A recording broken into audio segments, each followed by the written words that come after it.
गांव के आखिरी छोर पर एक पुराना सा कच्चा घर था।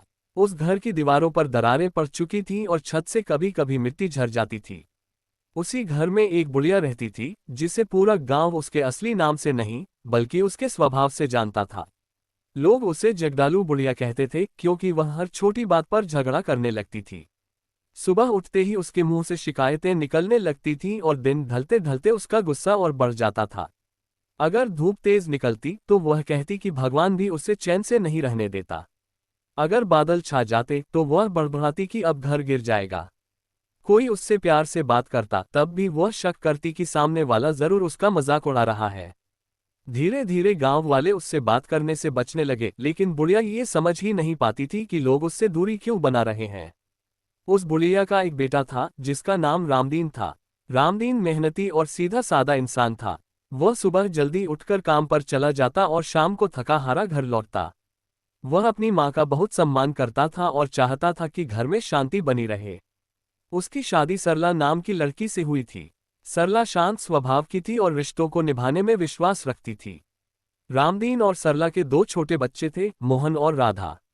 दोनों बहुत चंचल थे और घर में उनकी हंसी से पहले रौनक बनी रहती थी। लेकिन जैसे जैसे समय बीतता गया, बुढ़िया का जगदालू स्वभाव पूरे घर में फैलने लगा। सुबह होते ही उसकी आवाज गूंजने लगती। कभी वह सरला को सफाई के लिए डांटती, कभी खाने के लिए और कभी बच्चों के शोर के लिए। सरला दिन भर घर का सारा काम करती रहती। वह झाड़ू लगाती, खाना बनाती, कपड़े धोती और बच्चों का ध्यान रखती। फिर भी बुढ़िया को उसका कोई काम अच्छा नहीं लगता था। रोटी जरा सी मोटी हो जाए तो ताना, पतली हो जाए तो शिकायत। सरला हर बार चुप रहती, क्योंकि वह जानती थी कि जवाब देने से बात और बिगड़ जाएगी। बच्चे स्कूल से आते और थोड़ा खेलना चाहते, लेकिन बुढ़िया उन्हें भी चैन से खेलने नहीं देती थी। जरा सी हंसी पर वह चिल्ला उठती। धीरे धीरे बच्चों ने हंसना कम कर दिया। वे डर के मारे आपस में भी धीरे बोलने लगे। उनका बचपन जैसे घर के एक कोने में सिमटता चला गया। रामदीन ये सब देखता था। उसका मन दुखी होता था, लेकिन वह माँ और पत्नी के बीच फंसकर कुछ कह नहीं पाता था। वह सोचता था कि माँ बूढ़ी है, शायद समय के साथ उसका स्वभाव बदल जाएगा। वह हर दिन इसी उम्मीद में चुप रहता कि हालात अपने आप ठीक हो जाएंगे। समय के साथ घर में सन्नाटा बढ़ने लगा।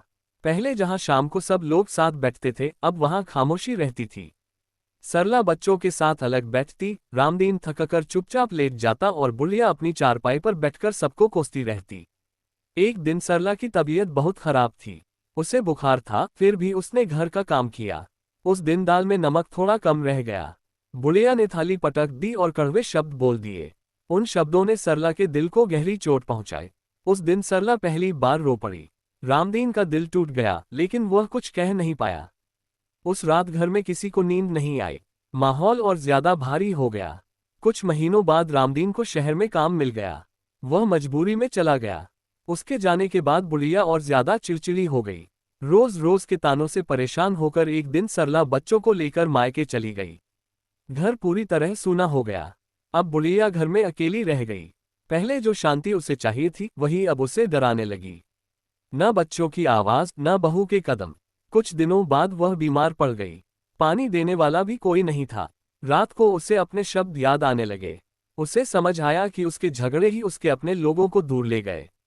उसे गहरा पछतावा हुआ। कुछ समय बाद रामदीन वापस आया। माँ की हालत देखकर उसकी आंखें भर आईं। बुढ़िया रो पड़ी और अपनी गलती मान ली। सरला और बच्चे लौटे। बुढ़िया बदल चुकी थी। अब वह प्यार से बोलने लगी। घर में फिर से हंसी लौट आए। बुढ़िया समझ गई कि झगड़े से नहीं, प्यार से घर बसता है।